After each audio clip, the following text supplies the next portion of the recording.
spontaneous speech sample right at the beginning of my sessions, when I would ask all of the kids, you know, tell me about a time that you've been to a birthday party, or tell me about a time that you had a birthday party. And, you know, for the most part, every single person had been to a birthday party, or had had a birthday party, or knew about a birthday party, and were able to tell something. And I like that because, you know, that can be your very quick kind of speech sample at the beginning for how's things going spontaneously without me intervening. And so that was just always good to gather that information. And then you have these cute little invitations, which my kids really enjoyed the different themes. So there's like little rainbow unicorn, there's a monster one, there's a pirate one, like this, and then the spaceship one, the space one. So that was fun to like be able to pick which one they wanted to do. And then I love the little like picture scene on the back. I almost feel like these are perfect for just those spontaneous samples. I used the games this week with kids that have all kinds of different diagnoses, because I'm a school-based therapist, so we see a little bit of everything. So I used it with kids that, I have one child on my caseload who stutters. I had several that were just apraxia or severe phonological. And then I had some language kids too who enjoyed to play it. And they're still learning, you know, a lot of asking questions, asking other kids questions, as well as using question words and just vocabulary. And what I loved about it is that you have like, basically comes with these like little, to us it looked like a little napkin, like that you would put a little, oh cute, and we were like, oh, like you would put it at a little place setting. I don't know if you had like come up with the idea of the triangle for any reason, but yeah, I can tell you where it came from. It came from the idea, my son had his bar mitzvah last year, and so we did a lot of evites on the bar mitzvah. Okay. And they would show them up like envelopes. And so if you look at the invitation side, when the triangle is on top, then it kind of looked like an open envelope. Yes. And that was the shape that inspired it. But I love the idea of a little napkin beside your place setting. Put it on so the cute. place setting. So, and I was like, however you want to play is fine.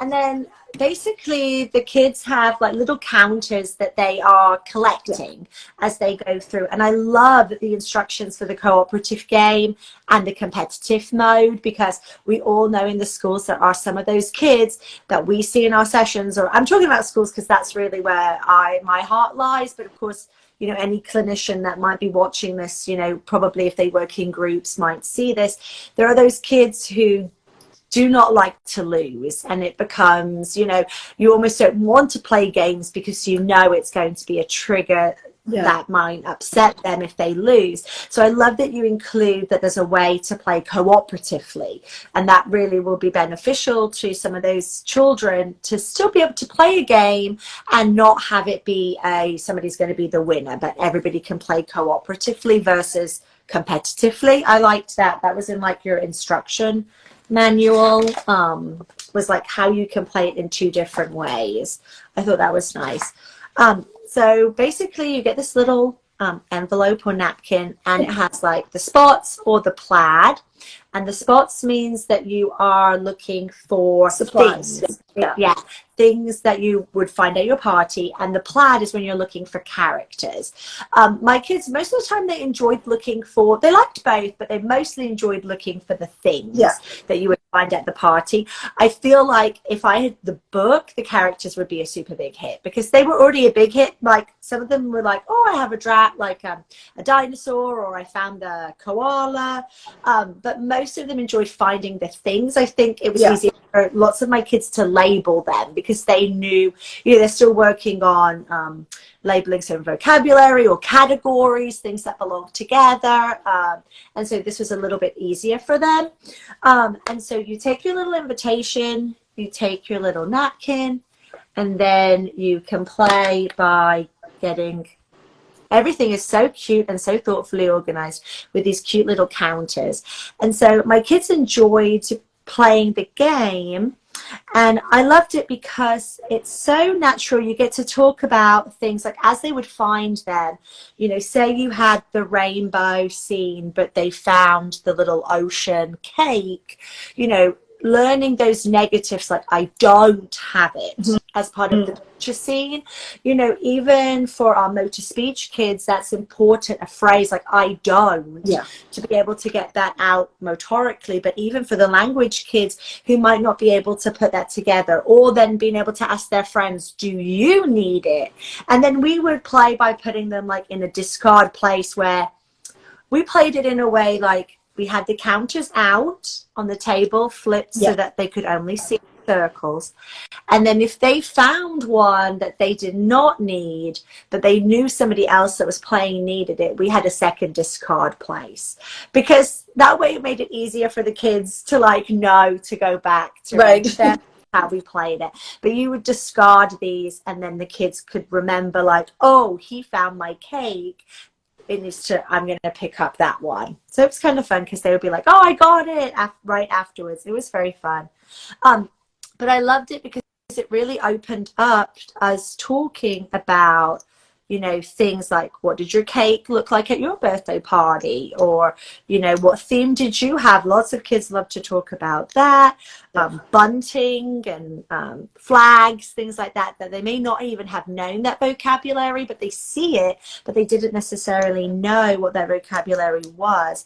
Or just even theme, you know, like if I was planning a party, what would we want to have? So kind of even looking at that background knowledge after I gave them out the invites, and they could look at their scene, and we would talk about this as a party, but like, what would we expect to see at a party? If I was planning a party, what would I need? So it was really a neat theme, I thought, that like really lent itself to a lot of things that we're working on in speech very naturally. But I love that parties let me have like so many themes in one, because you know, the party theme is the overarching theme, but then within that we've got our pirate. And so if I'm doing a book with pirates, then this is a great extension of my pirate book. And this week we did Sneezy the Snowman, and so the skating party was great to kind of go with that you know, the snow and the ice, and so there's that, and you know, I got my rainbow shirt and the unicorns, and so you have all of these themes already that come with parties. And I don't know, like I was trying to think of, are there other broad things like that, like a party that lets you embed other themes? And there's some, like shops is probably, you know, kind of a similar thing where you could get various themes embedded in one. But I love that about parties. I love that a party is a fantasy of, you know, wherever you want to go. Right. Yeah, I just thought it was so thoughtful that you could use it really with, really, I found it's very versatile, that I found that I could use it with basically whatever my kids were working on. You know, even my children who were stuttering, we're working on they pick their strategy that they want to use, and then they might be using it spontaneously by describing the picture scene, and then having to find the item, or going back to just the sentence of like very structured, so that they could use their strategy for smooth speech, you know, just at the sentence level, if that's how they felt like they wanted to work, you know, if that's the level that they're at in that, you know, learning that strategy. And then of course my motor speech and my speech sound disorders, I still felt like there was lots of targets here. And I really didn't have to use any other materials, except for some of the kids, I have their target words that they've been practicing, so I kept their target words. But for those kids that are ready to use some new exposure to new words, this was a great way to be able to get their new words in as well. It makes me so happy to hear that. It's so awesome. I was really excited. I'm so glad that you sent it to me. And of course, as soon as I saw it, and I played with it yesterday with my students, and they were all like, can we play it again? And it was very quick to play, which I find, you know, is very important, because I